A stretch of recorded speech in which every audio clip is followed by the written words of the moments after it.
Hello, my name is Alain Dubreuil.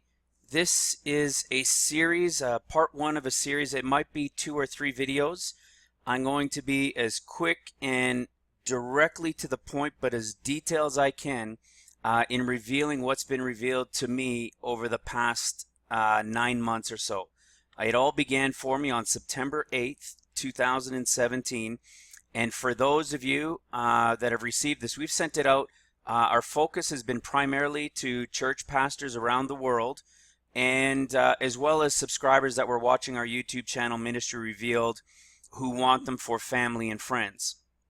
Those pastors and churches who have received this throughout the world, you would have received this letter included with this series on a USB stick. So you're most likely watching this on a USB stick. I'm purposely chosen to put them on USBs to send out around the world, so that one day when the internet is down, when YouTube takes down the channels, and when they take down the Christian websites around the world, I pray that these USB sticks will survive. And the reason is the revelation that I'm going to be showing you here throughout scriptures. If you do ever come across my channel, it's called Ministry Revealed, my YouTube channel. And it's been an amazing ride. It's started, like I said, September 8th, 2017, and we are now June 25th, 2018. And what has been revealed to me has been incredible, all backed 100% by scriptures. And for those who haven't received this letter, just to briefly touch on myself as to who I am, my name's Alain Dubreuil. I'm from Calgary, Alberta, from Canada. I've never been a pastor, minister, preacher, nothing of those sorts. I just would pray to the Lord, use me, Lord, and, never even really opened my Bible, barely ever, to be honest. I would watch the Chuck Misslers and the Perry Stones and, so many around the world, English speaking, and just learn. And when I started my YouTube channel, it was really just to hopefully, just be a part and reach people that maybe some of these big names weren't able to reach, while I was just essentially repeating things that they were saying. But like I said, on September 8th, 2017, everything changed for me.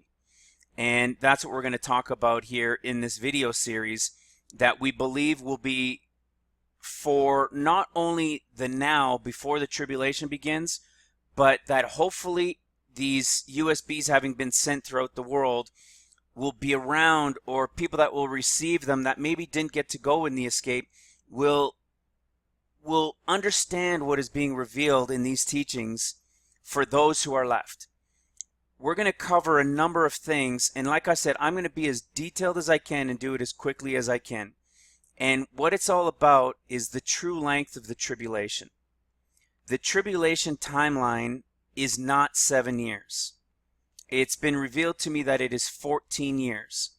And all of these misunderstandings that people have had in trying to understand 42 months and 1260 days and times and half a time in the book of Revelation and where they fit, and so many of us have always taught or have heard and listened to others teach that 42 months and 1260, that's the same time frame, so it means the same thing.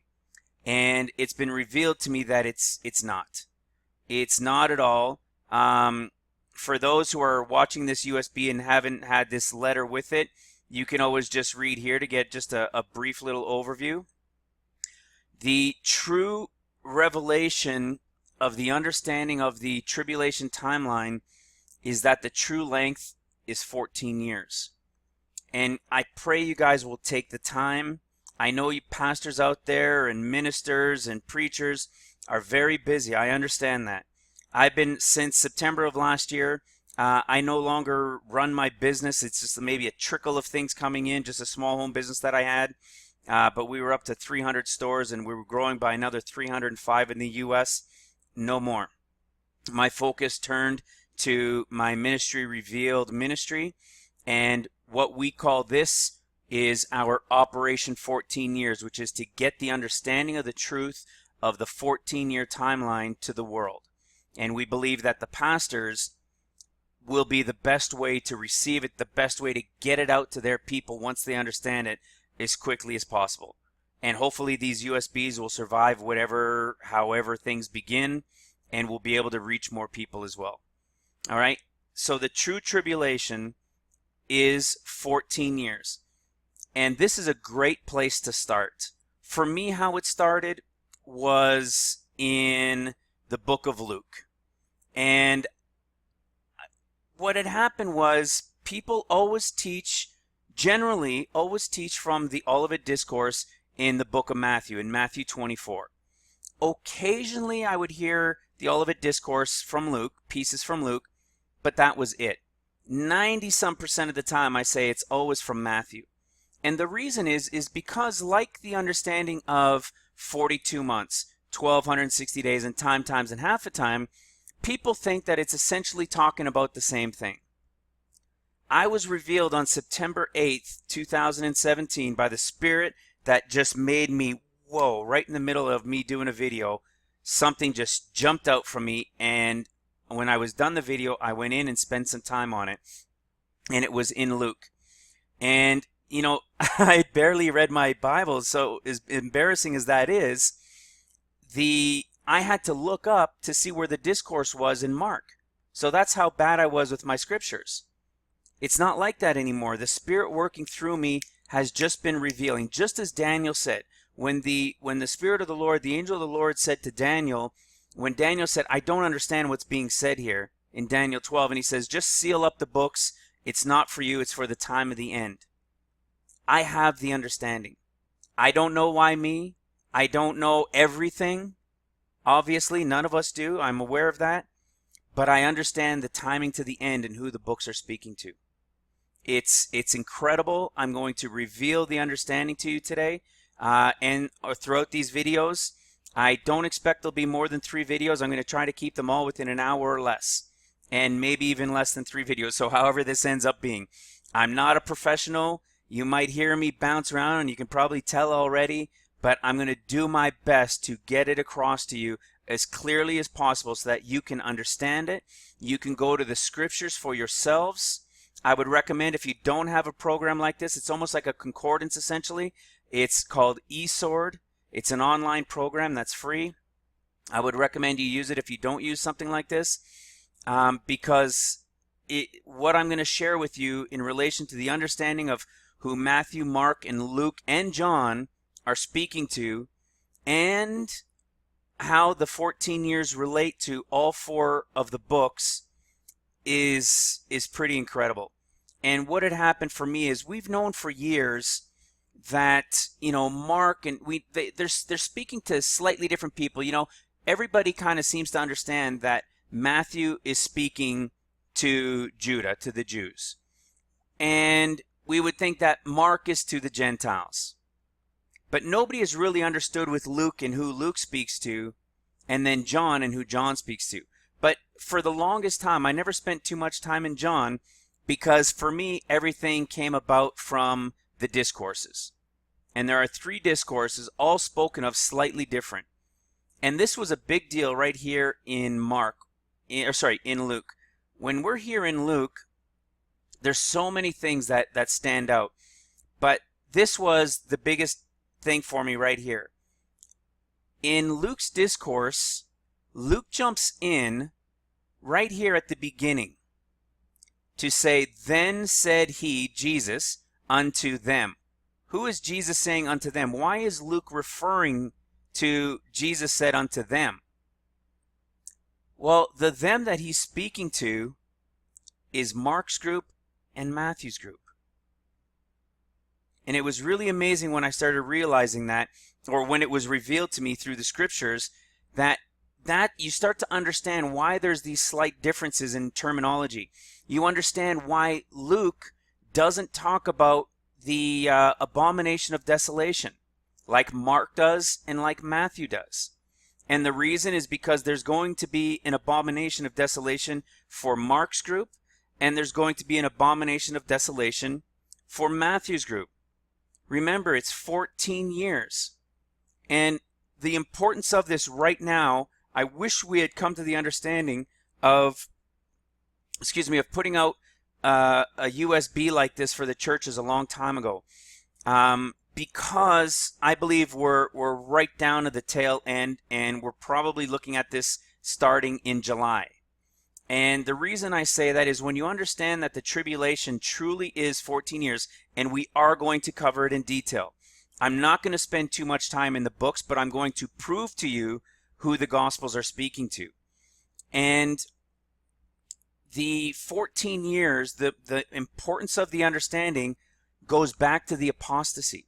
When there's this falling away that's going to take place, obviously these teachings aren't going to reach everybody because we know that the apostasy takes place. But the more people we can reveal the truth of the 14 years, we might be able to save some during the tribulation time frame. Because people, with what's about to begin here this year in 2018, with the escape of the bride, the bride is not the church. Luke is speaking to the bride. All right? Mark speaking to the church / Gentiles, or Israelites, right? The trees grafted in. But Luke is speaking to the bride, the tithe, the 10% of the church. That's who Luke is speaking to. And so the importance of these 14 years and this understanding is going to save lives for Christ during the time of tribulation, especially during those first 6 to 7 years of seals, 6.5, 7 years of seals. Because when this begins at some point this year, I believe in July, at some point this July, please ignore that. Don't say, oh, here we go, a date setter. No, that's not what I'm doing. That's not the purpose of this. It's to teach the truth of the 14 years and where we're at, but more so the truth of the 14 years. When we go into some of these programs, we could see that it teaches, many of you pastors out there know that Jesus died in 2 BC, or sorry, was born in 2 BC and was crucified in 31 AD. If that in fact is true, and by many authorities that you guys know, more than I do, but even from my research, that it was in fact in the year 31 that he died. If we go back 14 years from 2031, we're right now where we are currently in the year 2018. Because it's a year, I'm sure you guys understand this, but for those who don't, a year goes from spring to spring. I believe it was Rome through the Catholic Church or somewhere along those lines when they had changed the beginning of the year in spring, which is where April Fools comes from. The French used to make fun of those that hadn't changed over to the fact that spring was no longer, or the new year was no longer in spring, but was now in January 1st. And they would cut out these fish and they would make a joke by sticking it on their backs. So prior to that, a few hundred years ago, spring had always been the new year. So when I'm relating to this, I'm always saying from spring to spring. We're currently in the spring of 2018. Well, actually, no, we're not. We just began summer of 2018. But I do believe that a seal may have opened, but that we are in the time. And we're going to touch on that in some videos. But if in fact Jesus died in the year 31 AD, well, we have to think about it a lot more. So there's so many churches that just aren't talking about the end days because they're just afraid to reveal and to get the people ready, or they just don't understand it.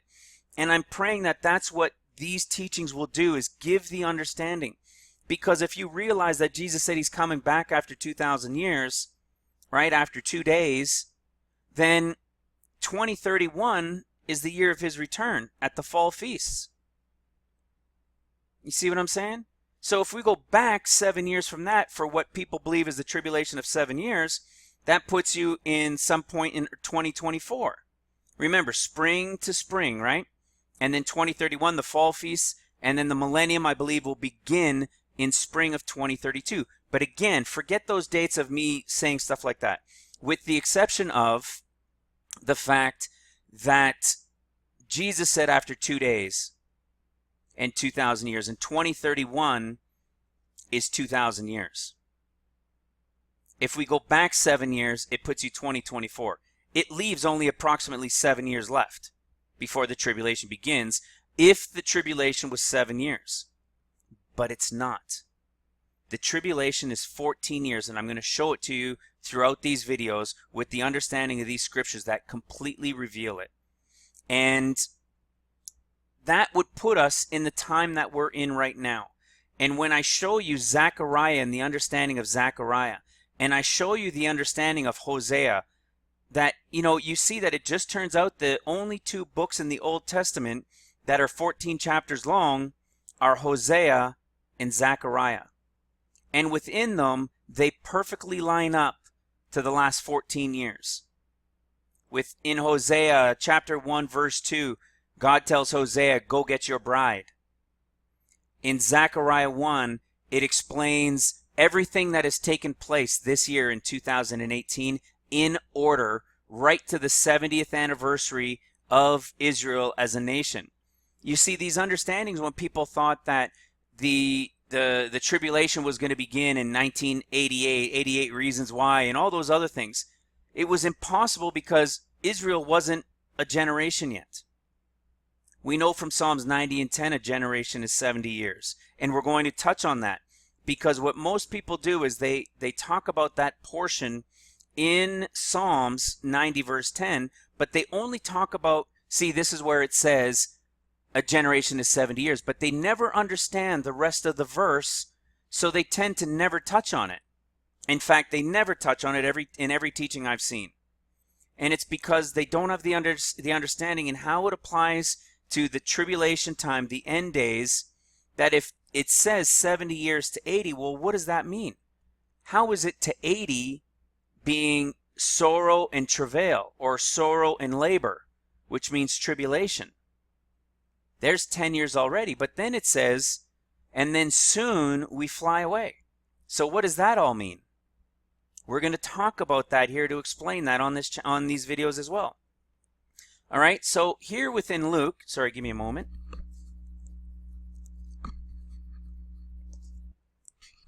So here within Luke, this was a big thing that jumped out with me, was he jumps in black letters here saying, Jesus said unto them, and it was revealed that he's speaking as if, Luke is speaking as if he overheard Mark and Matthew.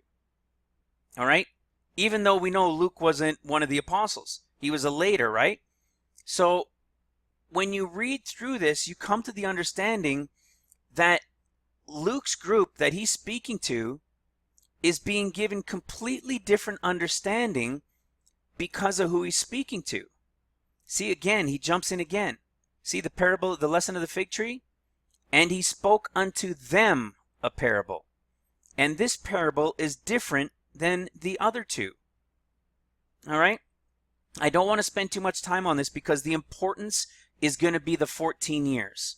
I just want to give you a little overview of how it began for me. Very, very brief. But if you're seeing this and the internet and everything is still going, which I pray and I'm sure it will be, that you can go to my Ministry Revealed YouTube channel and see some more videos there for yourself. And just really get an understanding of what this escape is here, right? Watch ye therefore and pray always that you may be accounted worthy to escape all these things that shall come to pass, and to stand before the Son of Man, right? And then how does it end up? Look at this. And all the people came early in the morning to him into the temple to hear him. Mark's discourse and Matthew's discourse don't have any of this. What do they have? Watch. In Mark's discourse, which is very much more similar to Matthew's discourse, what do we have even for the abomination of desolation? We have standing where it ought not. Where in Matthew, we have standing in the holy place. This is what it means by let him that readeth understand. There are two applications that are going to happen. One with the Antichrist, when he is given his power to continue 42 months, and one when Satan returns at the fifth trumpet, when he loses his battle in heaven. All right, that's why they're spoken of slightly different. Because in Matthew, standing in the holy place, it's because the holy place is going to get rebuilt during the first 3.5 years of the trumpets, even during troublous times. We're going to cover that as well. All right, but now let's look down here. Well, you notice how everything is red letter words from the beginning of it, right? See, right here, before this begins, in Luke, he had his black words, his words where he jumps in, and he says, and Jesus said unto them. You don't see that in Mark, and you don't see that in Matthew. It is all Jesus' words speaking the whole way through. And it's significant to the understanding. Now see, this is what we all like to talk about. Many people that do teach eschatology are teaching that, but of that day and hour no man knows. Because we find it in Mark, and in Mark's discourse, and we find it in Matthew's discourse. So let's go to the end of Matthew's discourse. See, but of that day and hour knows no man, right? Luke's discourse does not have this portion. Nor do either of them have any words where they finish up the discourses. It is all red letter Jesus the whole way through. Only Luke's discourse has him jumping in throughout, and then finally, where they have, but of that day and hour knows no man, Luke's group doesn't have that. Luke's group, Jesus ends with saying, and take heed to yourselves, lest at any time, right? You know this one. For as a snare it shall come upon all them that dwell on the face of the whole earth. But for those who are accounted worthy to escape all these things. This group here that Luke is addressing is the bride of Christ. And the bride of Christ is the first fruits. It all goes back to the harvest that the Jews, that is traditional in Jewish history. You have a first fruits, you have a main harvest, and let me do it down here. So you have a first fruits, you have a main harvest, and then you have the corners and the gleaning of the harvest, the stuff that fell to the ground and the corners that they don't touch when they do the main harvest. The first fruits of the wheat harvest is the bride, which is what we're waiting on. The escape of the bride. The rapture I can prove in the year 2024, but just ignore, like I said, these dates. Account for these dates if you'd like, but just don't worry and spend too much time on your focus of the dates. Just that the understanding is 6.5 to 7 years later, in the year on Pentecost 2024, the rapture of the church is going to happen. And right before that, at Hanukkah in the year 2023, the 144,000 are going to get sealed with Christ here on Mount Zion. Somehow Mount Zion is coming down, whether it's somehow above the earth or on mountaintop somewhere, however that's going to work. I'm going to even show you where that is revealed, that he's returning at trumpets. It's what Daniel 9 talks about. He's returning at trumpets, but he's only going to stay for 3.5 years. And only the 144,000 are going to be bringing people to him in Jerusalem. It is so incredible. Prior to September 8th of last year, I had zero of this understanding. I didn't even know they were questions. I've never heard of 14 years in my entire life. Like I said, I didn't really go to church. I didn't read my Bible a couple times a year, maybe once in a while. I didn't even know they were questions.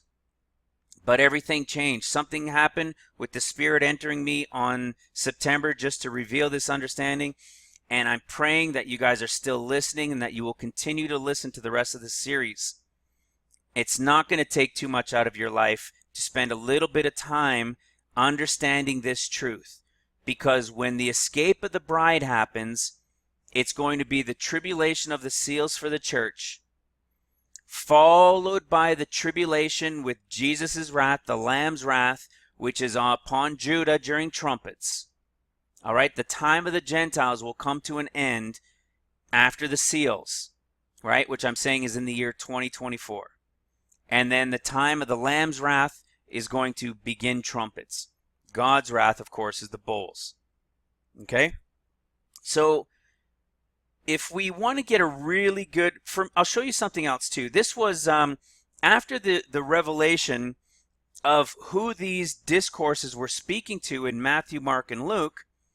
I was blown away. I had done a video on it, and I had people contacting me, just people watching YouTube, that have wondered for many years. One guy in particular was wondering for 20 years in his life. He had a question when he was about 20 years old and never dug into it to find out for himself, but often wondered who they were speaking to. And I reveal Matthew is to Judah, and that's not the big mystery. But Mark is to the church, or lost tribes, if you will. All right, the wild olive tree and the green olive tree together, right? And then Luke, now you'll understand, is speaking to the bride, the group that is going to escape all these things, just like we would as men with our brides. If we know the danger is about to be released and coming, we're going to do everything to take our bride out of the way. We're going to remove her and bring her to safety before everything begins. All right? And then just recently, with more digging, it was revealed that, and I had a suspicion of it, but it was revealed now that John is speaking to the 144,000. And there's another thing too. I don't know if you guys have heard of this, but we know how Psalms, right? Psalms is the 19th book. The 48th chapter, for example, you can see how it talks about Israel becoming a nation again. And then in 1967, 19 years later, you go to the 67th verse and you can see talk about how they get Israel again, and or Jerusalem. And there always appears to be a relation in the book of Psalms since 1900s that relates. So we're in the year 2018, and if we go look at the chapter 118, we can see the relation of things that are about to begin in 2018. Well, I also found the relation to chapter 18. There's a 100-year gap that will replay itself, giving the detail of each chapter. It's really, really incredible. And the reason I'm bringing this up is because within that count, if you continued that same count in the book of Psalms, which was discovered decades ago, that there's this correlation within the Psalms to the years, and you carry that forward, when you get to the book of John, John 1 falls in the year 2011. And it ends in the year 2031. It's incredible when you understand what is in here. Remember, I showed what does it say for Luke, for example. Let me just give you a very brief understanding.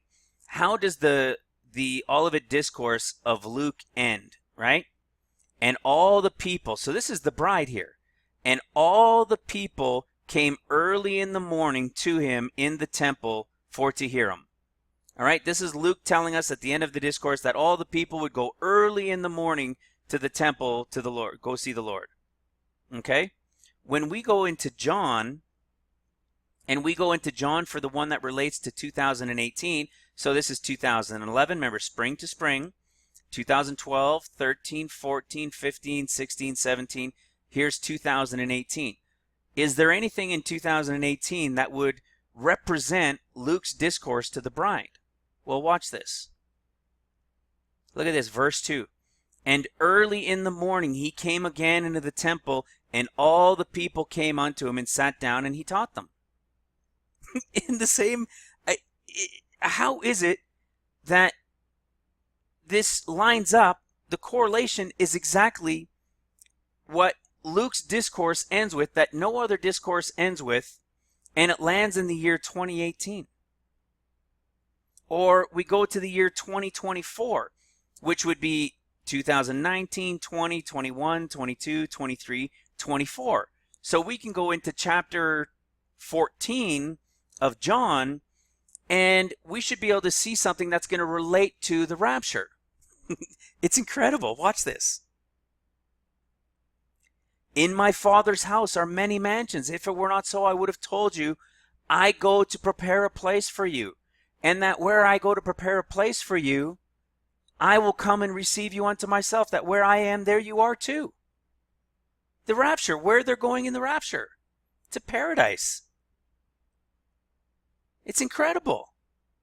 It's all over like this. And then watch this. Let's go to the last one. Let's go to the year for 2031. And if Jesus came the first time at the escape of the bride, and he's returning, and he's going to be hanging out, he's going to be staying for 3.5 years when he returns at the end of seals for the beginning of trumpets. He's going to stay for 3.5 years. But this is the second time he comes. And he's going to leave after 3.5 years when Satan's cast out of heaven. When he does, he's got to return again. But when he does return the final time, what do we know? We know that when he returns the final time, it's going to be the third time that he's come, with this understanding of the 14 years, bride, rapture, he's going to leave, and then he's going to return to the Mount of Olives and set his foot down on the Mount of Olives at the end of the 2,000 years, right? So that'll be as if he came the third time, okay? So let's see if we have something here with him having come the third time. Look at that. It is now the third time that I've come to show myself to the disciples. And you can continue on reading it into here. And just in how it talks and relates to the 144,000. The whole story of the apostle, the one that Jesus loved. And Peter says, why is he following us? And Jesus says, what's it to you if he stays till the end? This is the end. And we're in the book of John, which is speaking as an overall generality. Remember, I'm not saying that what the pastors and what you guys have been teaching for the last decades and decades and decades and thousands of years is wrong. That's not what I'm saying. I'm saying what has been revealed to me is how this is understood for the end days. That is the understanding that I'm getting across. And that's what's being spoken of throughout all of these books. And I'm going to show you something before I get too much further in that is just going to give you an absolute confirmation of who these books are speaking to in Matthew, Mark, Luke, and John in the Gospels.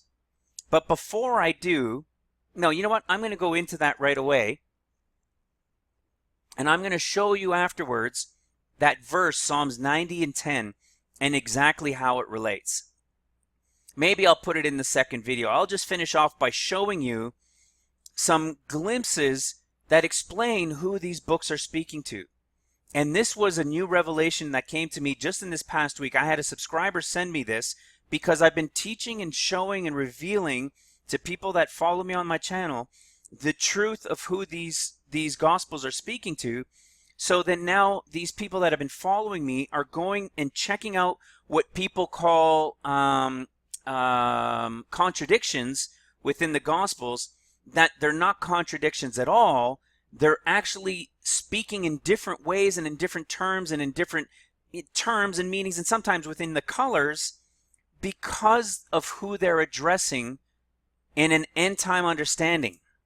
It is really interesting, but I have had now other subscribers, other brothers and sisters in Christ who have been sending me information to show me, hey, look at this, look at this, look at how it shows this here, this here, this here, and they're all different. What do you think that means? And then I would go in and I'll do a video explaining it. And I'm going to do that for you in this portion right now.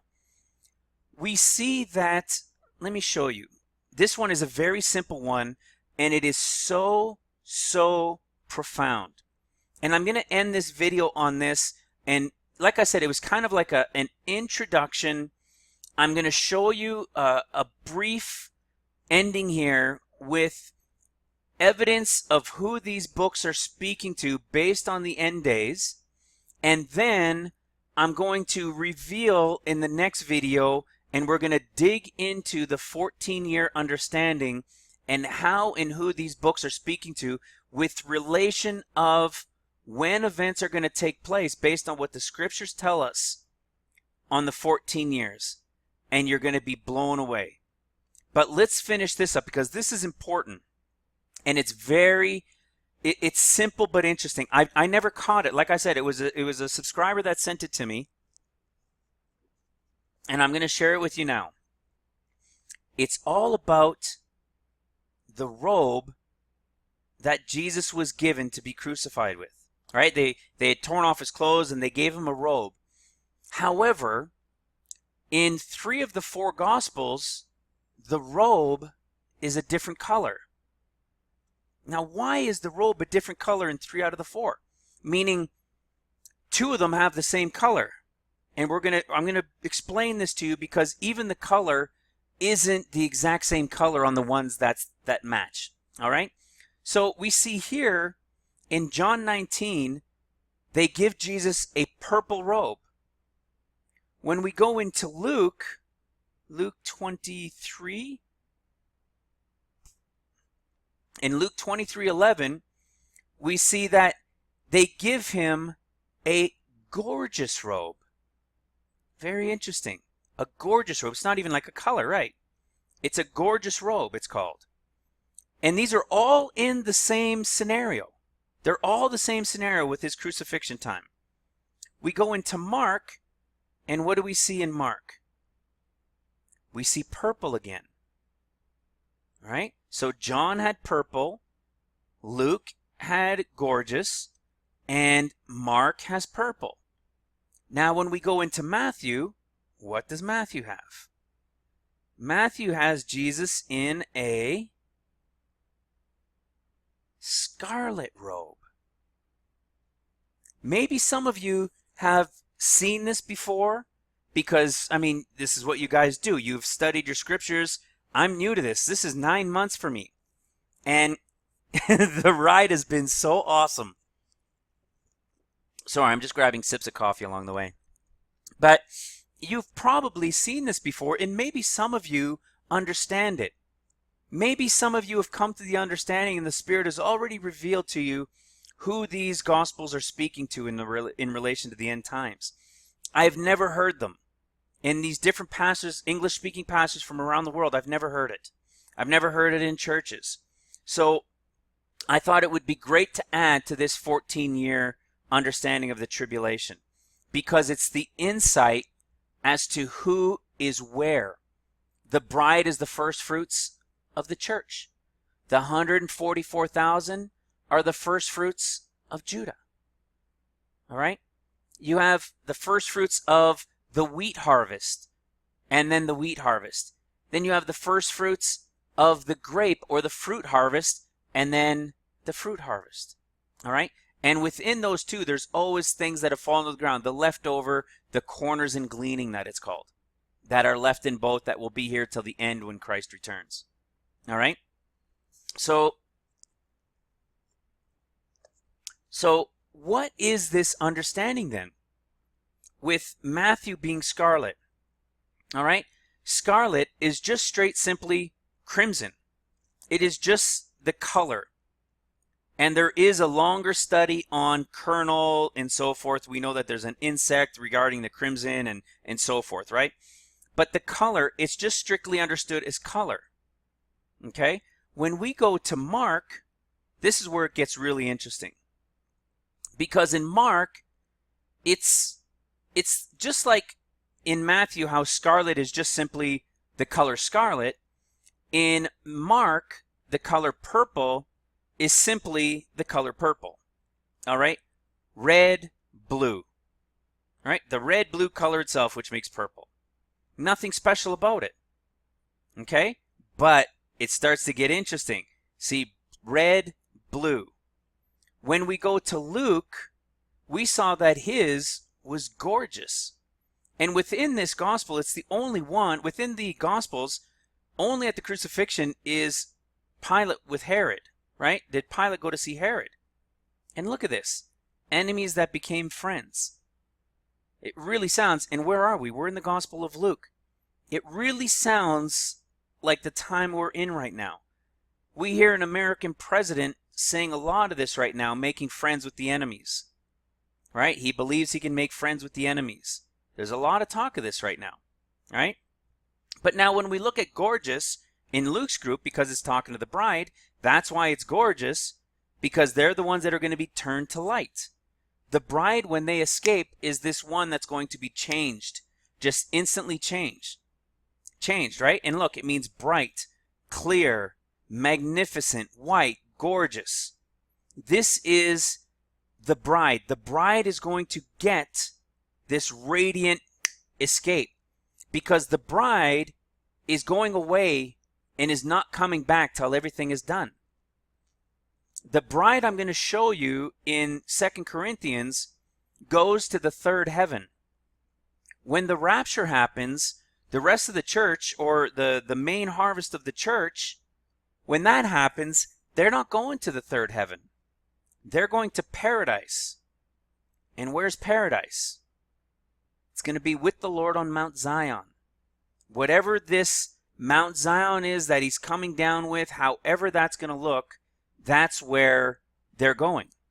That's where their place is prepared for them. All right? But now, let's go into John's purple. All right? John has purple also, but let's go back and look at Mark's purple. See, Mark's purple is the Greek word 4209. 4209. Luke's purple is 4210. And Luke's purple 4210 isn't red, blue equals purple. It's bluish red for that color of purple. It comes from the root of Mark's purple because they're going to be around at the same time as Mark's purple. Remember from Revelation 7, we see the 144,000 get sealed before the trumpets begin. And then what do we see? We see the rapture of the church. So they've been around at the same time, but this angel that rises from the east in Revelation 7 tells those that are going to release the first 4 trumpets not to do it till we have sealed the 144,000 first. All right? We're going to seal these 144,000 before we rapture the church, because they're going to go out and help us collect the church for the rapture and bring them to Mount Zion. All right? That's where the rapture is going to go. All of this begins to make sense when you understand 14 years. When we go to Revelation 14, that's why we see the Lamb stood on Mount Zion and the 144,000 with him. I struggled with it for a long time. Or when we go to the Church of Philadelphia, which is about the 144,000, it is not the bride. The bride is spread throughout all of the churches. She's a piece of all of the churches. The 144,000 are the Church of Philadelphia. That's why it says that they're going to go and bow to the feet or sit at the feet of them. They're not going to come sit at the feet of the bride. They're coming to sit at the feet of the 144,000 who are going throughout the earth in the power of the Lamb. Right? How is it that the Lamb is on Mount Zion? Jesus is on Mount Zion and the 144,000 are with him. They never really leave the earth. Whatever this thing is above the earth or however it's settled on the earth, this Mount Zion, they're there with them. Right? They're sealed. They were redeemed. They were sealed from among men on the earth, which is why they had to get sealed before the rapture.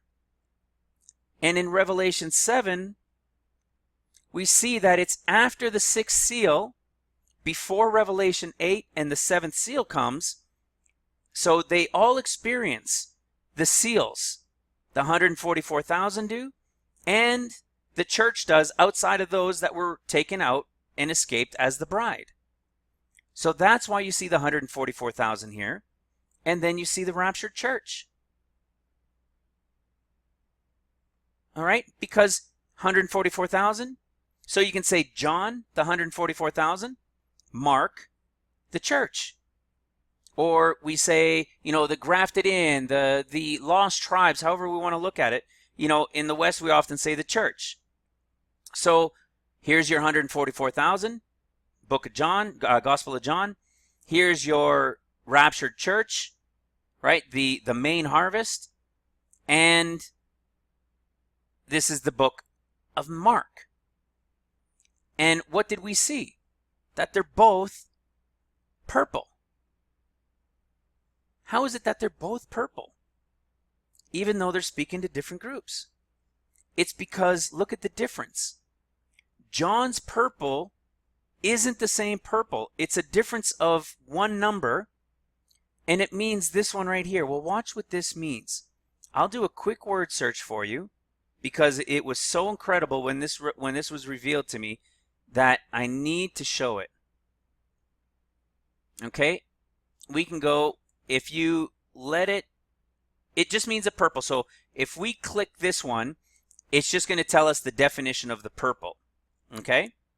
We can see the definition of the purple. But now, let's go to the modern definition of what this is. All right? The modern definition is this one. And look what it means. So it's from the Latin, and it is a woman in childbirth. Per means child, and pere means to give birth. This time is called, I'm sorry, I'm really bad with this understanding of this. Purim is the time immediately after the birth of a baby. So John's purple that we're reading here is referred to as that portion immediately after the birth of a child. Okay? So where do we get this understanding of immediately after the birth of a child? Remember that the 144,000 are sealed after the sixth seal. Then I believe the time frame is about 6 months from late 2023 till Pentecost of 2024. They're gathering. There's going to be massive revival from these 144,000 around the world, gathering the church for the rapture. And where do we get this understanding? So we see that they're after the sixth seal, before the seventh seal. Okay? So where else would we get this understanding? Well, how about Revelation 12? There's the Revelation 12:1 sign. That hasn't happened yet. I know everybody believes, or many believe, that it happened September 23rd. It did not. But then we have the tribulation here. See, travailing in birth and pain to be delivered. The bride is gone after seeing this sign. She's not going to be here to go through any of the travail. Then what are we going to see? The dragon, a planetary system most likely, casting a third of the stars. But this is what I wanted to get at here. Revelation 12:5. What do we see? She brought forth a man-child. Jesus returning to the earth, but not on the earth, I should say. It's not when he returns at the very end in 2031, 14 years later, and sets his foot on Mount of Olives. This is when he returns and he is seen somehow, however that's going to look, with Mount Zion. And this is where the 144,000 gets sealed. See, they're going to rule all nations with a rod of iron, and then you have your rapture of your church. Your main harvest of the wheat harvest. All right? Jesus returns, 144,000 gets sealed, rapture. Well, it seems crazy. I thought it was insane to look at and say, well, Jesus isn't coming at the end of seals. He's coming at the end of trumpets at the very end. But I showed you that it says the third time he comes. Very interesting. When you understand where these scriptures fit and who they're talking to and when, everything opens up with this 14-year understanding. So if Jesus returns, seals the 144,000, and then the rapture of the church, the main harvest, we should be able to see that within the tribulation. Let's go to the seals. All right? Look at the sixth seal. Black as sackcloth, cast the fig trees, right? I mean, the figs, as if casting her untimely figs from being shaken. But then what do we see? All sorts of men, chief captain, great men, small men, everybody goes and hides themselves in the mountains and says unto the rocks, fall on us and hide us from the face of him that sits on the throne and from the wrath of the Lamb. For the great day of his wrath is come, and who shall stand? So what this is telling us is they're seeing Jesus coming. They see him. The face of him that sits on the throne and the wrath of the Lamb. They see him, which is why they're asking and they're yelling at the mountains to fall on him, because they're so panicked at what they're seeing. And then what do we see next? The angel coming, saying, hold on to the four trumpets first, the first four trumpets. We have to seal the 144,000.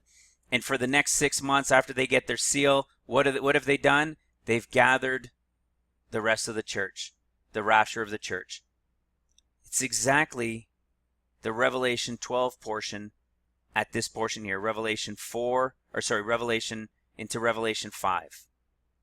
Jesus comes, seals the 144,000, rapture of the church.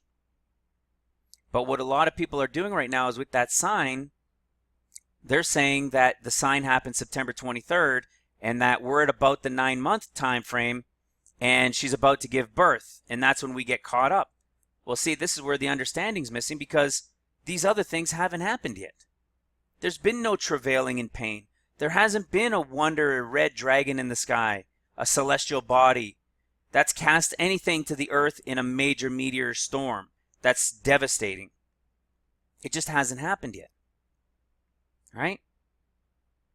And the understanding of the 14 years is the revelation.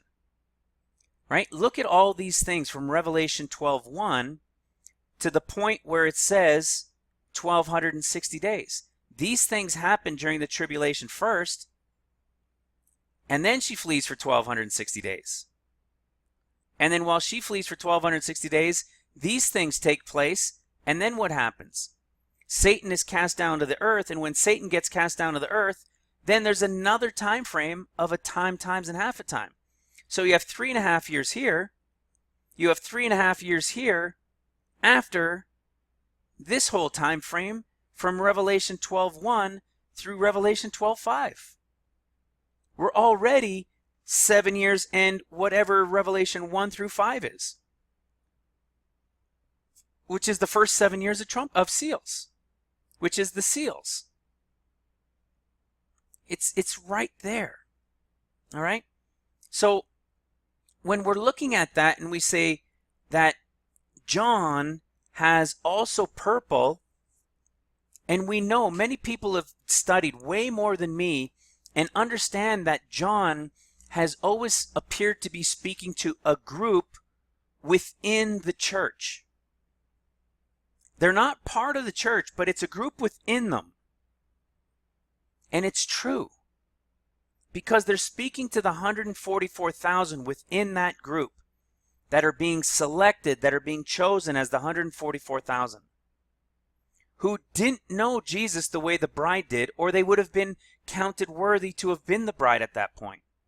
But they have done and had the requirements that Jesus said in Revelation 14 that these people would have to have, that if they were to be part of the 144,000, which is like Nathanael, right? No guile found him, an Israelite indeed, in whom no guile is found, right?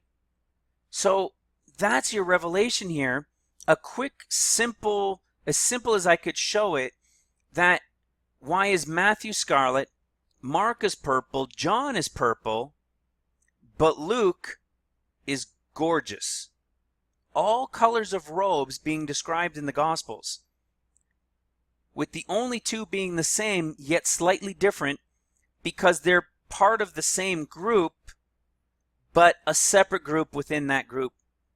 And why? If we go to Revelation 17, I know that you pastors know this, obviously, so forgive me if I'm covering things that you're like, yes, I get this, all right? But please, I'm sure you're going to find things in here that are going to be blessings for you and blessings for your family and for those who are listening. And I pray that maybe even people who are listening after maybe we've disappeared, we've vanished as the bride, if we're found accounted worthy, that these USBs are going to be left for those who didn't get to be, and they'll come across it and they'll learn from it as well, so that they're not dismayed when 3.5 years of the tribulation comes and goes and they realize that they're still here when they maybe were expecting a mid-tribulation rapture. All right? This revelation, this is such a big thing, because this revelation of the 14 years reveals the true understanding of the much argued and debated yet never agreed upon pre-tribulation, mid-tribulation, and post-tribulation raptures or returns of Christ. These are debated all the time between churches. It splits churches. It has split churches for those that believe in a pre-tribulation and those that believe in a mid-tribulation. This revelation of the 14 years and who the books are speaking to shows that they're all correct. That's why there's an argument, because there's scriptures that prove that, wait a second, there is a pre-tribulation, quote-unquote, rapture or escape. There is rapture evidence on a mid-tribulation. There is evidence of when he returns at the end. They're all true. These teachings are going to reveal the understanding that it's truly 14 years. It's going to show you where the 42 months are, where the 1260 days are in the time, times, and half a time. It's going to show you, like I've been saying, the pre-tribulation. That's what a little bit of this one was. It showed that there is a pre-tribulation. It shows that there's a mid-tribulation. And it shows that Jesus is returning at the end on the Mount of Olives. That they're all correct. They're all proven, and they're all debatable in the Bible because they're all true. What most of us have come to learn and be raised in the church is that everybody within the church is the bride. And it's just not the truth. There is a portion within all the churches, a tithe, a 10% of those who are repentant. Paul says he died daily, right? He repents daily from his sin. He spends time with the Lord daily, right? It's not just that he's accepted Jesus Christ one time and then goes back and lives his regular life, doesn't spend any time with him, never repents for his sins that he's having, never gives thanks for anything that he receives. No. There's a special group within the church, a portion, a tithe, the 10%, that goes first. And that is who Luke is speaking to. That's why Luke says, watch and pray always that you may be found accounted worthy. Nobody's going to know who's especially accounted worthy until that time. Why are those others having to stay during the tribulation of the seals for the Gentiles, right? Why are they having to stay through it if they had said that they believe in Jesus, but, they weren't repentant and doing these things? Why are they having to stay? They're having to stay to be repentant, to turn and give everything to him in their belief, right? Give him thanks. It's going to be a very, very difficult time. I know you guys know that. Many of you receiving this maybe don't touch the book of Revelation too much or at all. Never get into eschatology. And many of you that I'm sending this to, you do. This revelation, these revelations that I'm revealing here from who these Gospels are speaking to, that I've just shown you in a simplest way with which colors are the robes in which Gospel, or what color are the robes in which Gospel, revealing who the bride is, revealing who the 144,000 are, who the main harvest of the church is, who the grapes are, who, like for Judah, which was the one that we generally all knew the most straightforward of. What I'm showing here, what I'm revealing here is all true. And so I'm going to end it here, and I'm going to get into this next video. And this next video, we're going to dig into the complete understanding as best I can without just going in too deep into so many levels. And if there's any questions that you guys have, I have put my phone number here. I have my email here. And I would ask that you please go for the email first and maybe try a phone call later if you'd like. Leave me a voicemail. But this is my email, and I would be happy to discuss it with you, to maybe help reveal more in the understanding, and to go back and forth with scriptures opened, and we can go back and forth and get this understanding. This is why I say, in the days back in the 80s, when people believed it was in 1988 or they believed prior, it wasn't easy just going to the scriptures without having a program like this where we can go in and find the description of all of these words. We would read our Bibles and say that purple is purple is purple. Right? It said purple here, it said purple here. It just means purple. But when we have something like a program like this, we could see the details of these words, that they don't always mean the same thing. And it is a revelation that multiplies the understanding, especially in eschatology in these late days that we are in. And when I show you in the next video this revelation of 14 years, and there may be a third video because the time goes by really quick when these teachings get going, when I may say for the third one, Zechariah and Hosea, that reveal the 14-year timeline, along with Psalms 18 and 118 to Psalms 31, 32 to Psalms 131, 132. It's absolutely incredible. And so see, when we get into that purple, just to finish off, we see that purple and that scarlet. What time is the purple and scarlet? During the tribulation. See? And the woman was arrayed in purple and scarlet. The same definitions from Mark and from Matthew. No gorgeous here, because the bride isn't going to go through any of it. Do you understand? Like I said, if you would like to have more understanding and more revelations, I could show you in so many other scriptures the truth of who these books are speaking to. But I pray that that's enough to make you go, look at that.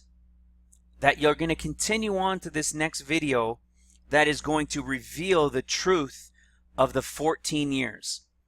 I'll reveal why this confusion of 7 years and why people thought it was only 7. Jesus does return at trumpet, so it could seem like it's only 7. But that's just to the end of the time of the Gentiles. All right? There's still Judah's time. Jesus fulfilled 3.5 years in his ministry. When he returns at trumpets, he's going to fulfill his final 3.5 years. Right? That's exactly what Daniel tells us. Look at this. Let's go to Daniel 9:25. Right? Or let's go here. Daniel 9:26. And after 3.5 years. This 70, we've always been taught, means 20, 20, and 20. However, it doesn't only mean that. It means as marking, like let's say this NOS. I score it, mark 1. I'm going to score it with a line 2. I'm going to score it with a line 3. And there's a revelation in Genesis that tells us that this understanding also means to score, as in to mark off. That this is 3.5 years. When Isaac Newton said it was a disservice to add them all together, that Daniel was trying to give an understanding as to what was being said here, and they were 2 separate periods. And it's true. It related to when Jesus came the first time. It relates to when he's coming this time. There was a declaration in 1583 or 84, I think it was. And if you do this calculation, it brings us to the year 2018, this year. another thing that brings us to 2018. But look what it says. When they're rebuilding Jerusalem unto Messiah the Prince.